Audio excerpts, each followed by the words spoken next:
Good evening, my Real News Midday TV family. Welcome back to the channel for another news update.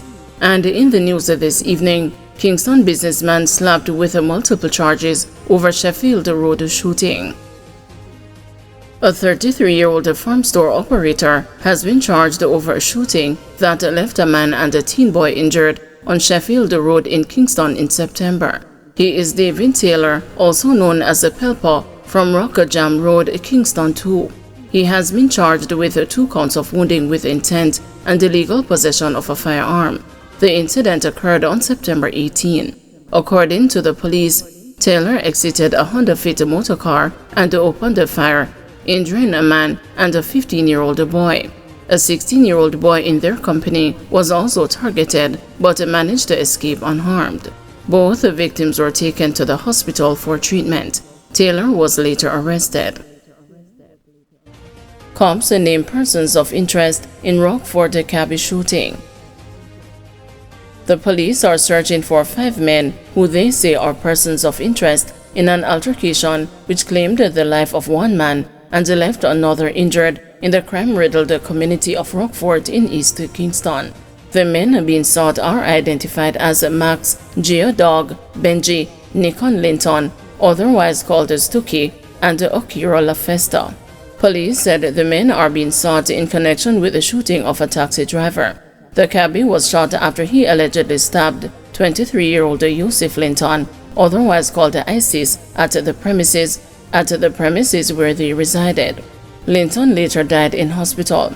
Reports were that around 11:30 p.m., the cabbie was at home drinking liquor and quarreling about an incident in which it is alleged that a man had informed on him to his girlfriend who is living overseas. The tone of his voice and the consistency of his argument annoyed other people in the yard, so they reportedly collectively attempted to forcefully evict the taxi driver from the premises. These other persons, the police said, went to the cabbie's room, removed appliances, utensils, and other personal items from inside and threw them outside. The cabbie, who was next the door at that time and heard the noise, went to his room to investigate when he reportedly saw a man with a firearm in his hand standing watch as his belongings were thrown out. The police reported that the taxi driver, realizing he was outnumbered, reached for a knife from the kitchen sink. The knife was reportedly used to inflict a wound on Linton, who allegedly advanced towards him. The cabbie was reportedly shot in the left side of his head. He ducked, ran from the house, and escaped. He was reportedly chased but managed to run to the Rockford police station, where he was assisted to the hospital. Linton also underwent treatment at hospital but later succumbed to his injuries. St. Catherine North Police Division mourns the loss of 2 members. The St. Catherine North Division of the Jamaica Constabulary Force is in mourning following the deaths of 2 of its members. The deceased are Sergeant Maxine Brown and Corporal Alric Morris. According to information received by the news, Sergeant Brown passed away at the University Hospital of the West Indies on Sunday morning after a prolonged battle with cancer. Corporal Morris, meanwhile, succumbed to injuries sustained in a car accident last week. The JCF said it is deeply saddened by the passing of its members. Conman reportedly sold trees from Forest Estate in St. Mary. The Forestry Department is probing into an illegal timber harvesting operation at the Cape Clear Forest Estate in St. Mary. A statement from the department on Friday said its preliminary investigations revealed that the loggers were conned by an individual who claimed to own the property and sold them the trees. The Forestry Department said it received the support of the Jamaica Constabulary Force on Thursday in completing the seizure and removal of more than 900 pieces of illegally harvested timber from Cape Clear Forest Estate. The pieces of wood, which were sawn into planks, were discovered during a routine patrol of the Forest Estate on October 15. According to Senior Director of Forest Enforcement Services at the Forestry Department, Tanika Stewart, upon discovery of the illegal logging operation, the team proceeded to affix notices of seizure and mark the items.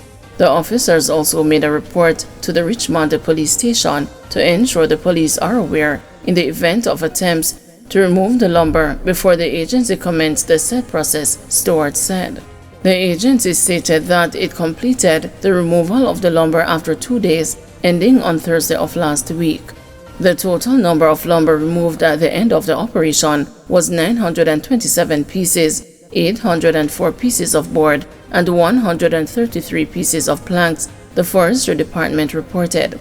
It added that over 50% of the lumber was Spanish elm, while other species identified were deal, also known as the popnut, and the sweetwood.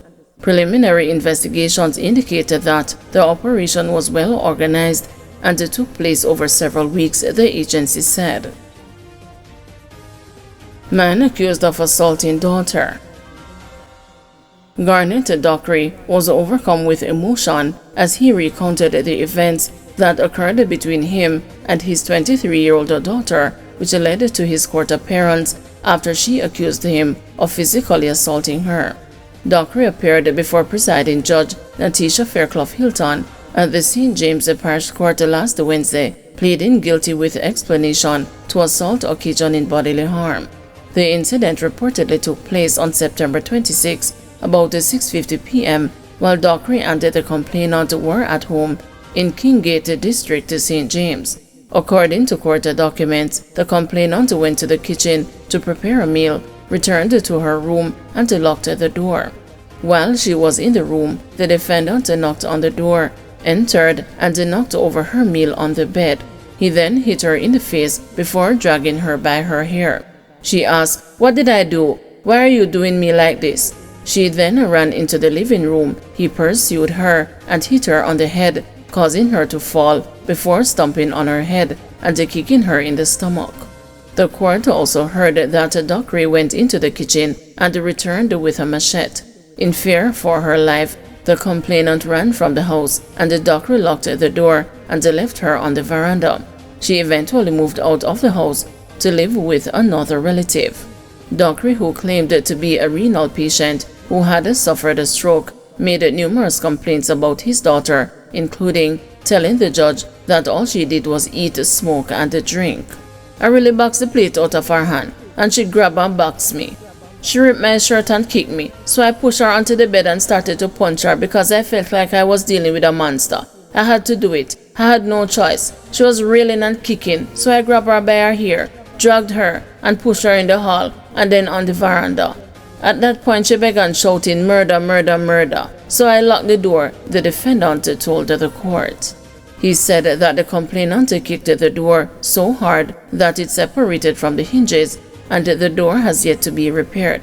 The accused father later filed a report with the Anchovy police regarding the incident. However, they were unable to find the complainant. Dockery's bail was extended until November 6, when a cross case is expected to be presented in court. Thank you everyone for watching. See you tomorrow morning at 6 a.m. for another news update.